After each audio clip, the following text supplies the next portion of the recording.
إن الحمد لله نحمده ونستعينه ونستغفره ونعوذ بالله من شرور أنفسنا ومن سيئات أعمالنا. من يهده الله فلا مضل له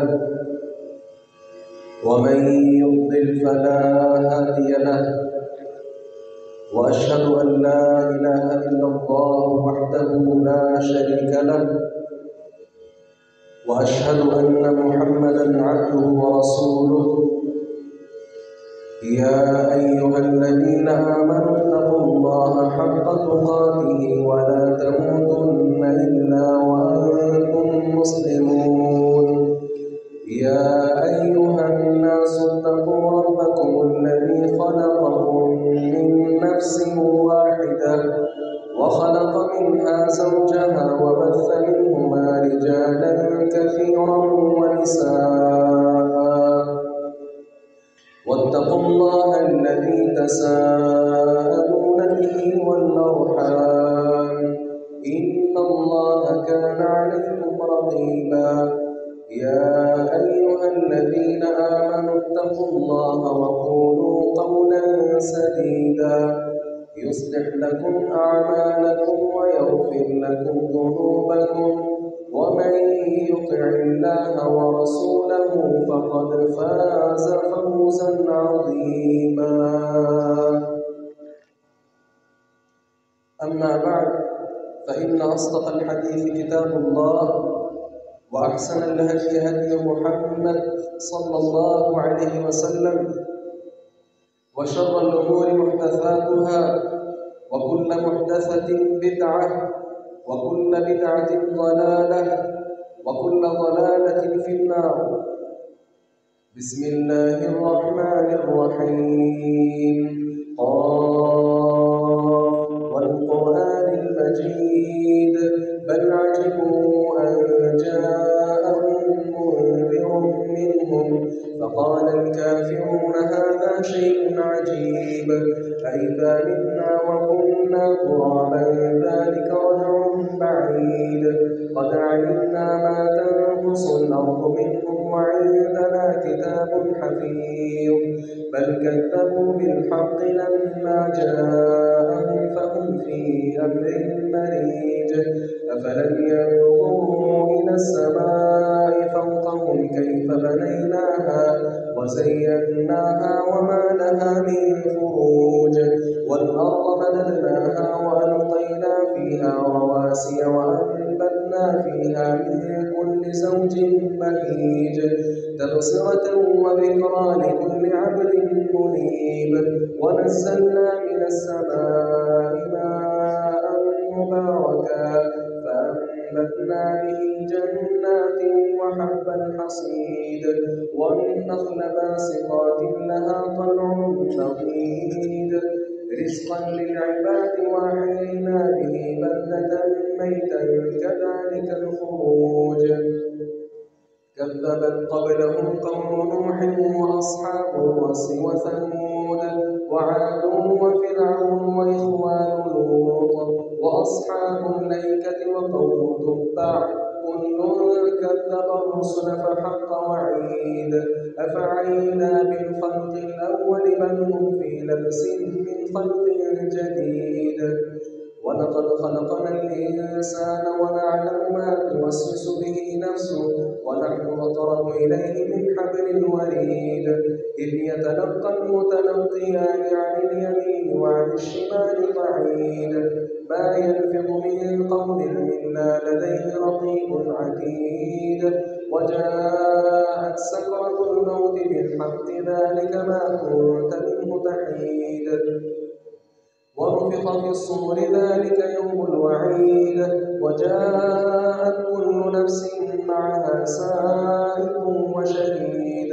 لقد كنت في غفلة من هذا فكشفنا عنك غطاءك فبصرك اليوم حديد. وقال قرينه هذا ما لدي عتيد. ألقيا في جهنم كل كفار عنيد. مناع للخير معتد مريب. الذي جعل مع الله إلها آخر استكبر فألقياه في العذاب الشديد قال قرينه ربنا ما أطغيته ولكن كان في ضلال بعيد قال لا تختصموا لدي وقد قدمت إليكم بالوعيد ما يبدل القول لدي وما أنا بظلام للعبيد يوم نقول لجهنم هل امتلأت وتقول هل من مزيد وأزلفت الجنة للمتقين غير بعيد هذا ما توعدون لكل أواب حفيظ من خشي الرحمن بالغيب وجاء بقلب منيب ادخلوها بسلام ذلك يوم الخلود لهم ما يشاءون فيها ولدينا مزيد وكم أهلكنا قبلهم من قرن هم أشد منهم بطشا فنقبوا في البلاد هل من محيص إن في ذلك لذكرى لمن كان له قلب أو ألقى السمع وهو شهيد ولقد خلقنا السماوات والأرض وما بينهما في 6 أيام وما مسنا من لغوب فاصبر على ما يقولون وسبح بحمد ربك قبل طلوع الشمس وقبل الغروب ومن الليل فسبحه وأدبار السجود واستمع يوم ينادي المناد من مكان قريب يوم يسمعون الصيحة بالحق ذلك يوم الخروج إنا نحن نحيي ونميت وإلينا المصير يوم تشقق الأرض عنهم سراعا ذلك حشر علينا يسير نحن أعلم بما يقولون وما أنت عليهم بجبار فذكر بالقرآن من يخاف وعيد وقال سبحانه وتعالى في سورة آل عمران ولا تحسبن الذين قتلوا في سبيل الله أمواتا بل أحياء عند ربهم يرزقون فرحين بما آتاهم الله من فضله ويستبشرون بالذين لم يلحقوا بهم من خلفهم ألا خوف عليهم ولا هم يحزنون يستبشرون بنعمة من الله وفضل وأن الله لا يضيع أجر المؤمنين